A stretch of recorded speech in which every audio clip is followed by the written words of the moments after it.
Alright, I just want to make a quick part 2 to the 5.5 month video. I just wanted to clarify something.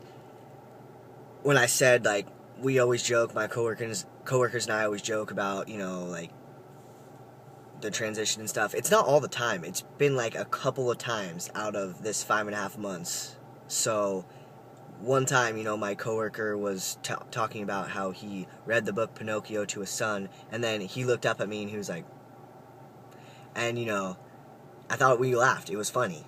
And afterwards he was like, was that okay, man? I don't want to offend you. And I was like, yeah, it's totally fine.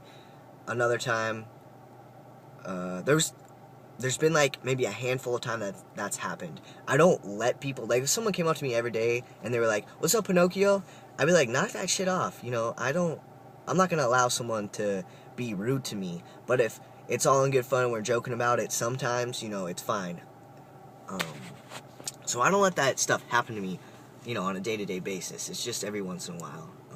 Also, I just kind of wanted to talk more about the group home situation, how I said my parents ran the group home and I was raised in it.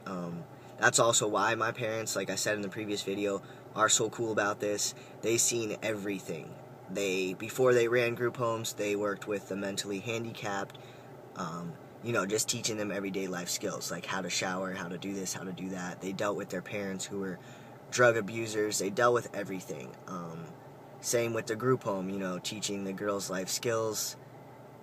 These girls have been verbally, mentally, physically, sexually abused.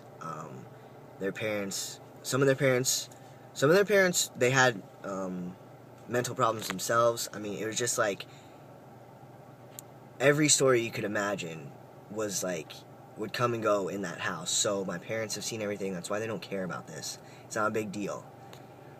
That's also why I think I'm so okay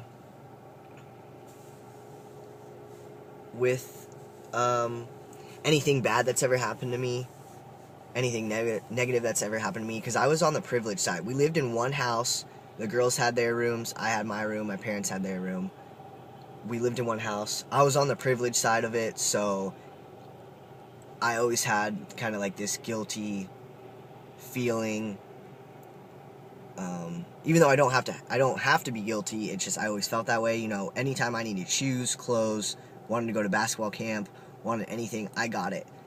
Those girls didn't get anything. Their parents rarely bought them stuff. Sometimes their parents didn't even come to visit them. Sometimes they didn't even have parents. So anytime I get down, I always think about that. There's always someone who has it worse than you.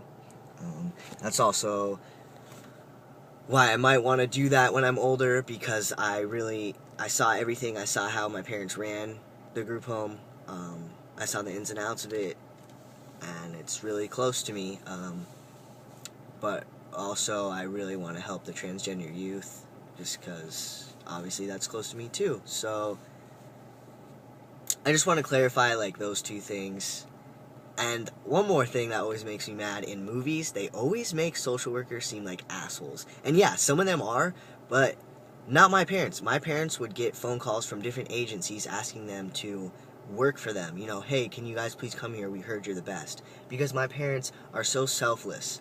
They would take their own money, buy these girls clothes, presents. For Christmas, if they knew the girls weren't going to get any presents, they would go out and get them extra presents. There are good social workers in this world. It's just, I really don't like that about the media. But whatever. That's that. I just wanted to clarify that. So, yeah.